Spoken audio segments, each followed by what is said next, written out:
Friendship பத்தி Bible ஆண்டவர் ஒரு விஷயத்த நமக்கு ரொம்ப தெளிவா சொல்லித் தராங்க.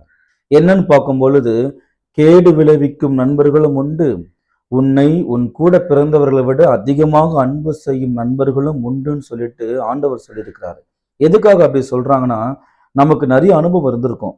நம்ம கூடவே இருந்திருப்பாங்க. நம்ம கால வாரி விட்டுருப்பாங்க. நம்ம கூடவே இருந்திருப்பாங்க. நமக்கு குழி பறிச்சிருப்பாங்க.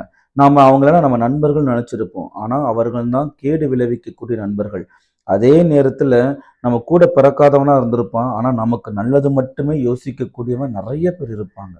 தயவு செஞ்சு நண்பர்களை சூஸ் பண்ணும் பொழுது, இவன் நமக்கு நல்லவனா இருப்பானா, உண்மையானவனா இருப்பானா, நமக்காக நிப்பானான்றத பார்த்து நம்ம சூஸ் பண்ணணும். சில நேரங்கள்ல நம்ம என்ன பண்ணிடுறோம், ஆர்வ கோளாறுல எல்லார்கிட்டயும் ஒரே மாதிரி இருந்துடுறோம். அது நம்ம பண்ணக்கூடிய ஒரு பெரிய தப்புன்னு கூட நான் சொல்லுவேன். ஸோ தயவு செஞ்சு நண்பர்களை சூஸ் பண்ணும் பொழுது, த பெஸ்ட்டா பார்த்து சூஸ் பண்ணுங்க. சரிங்களா?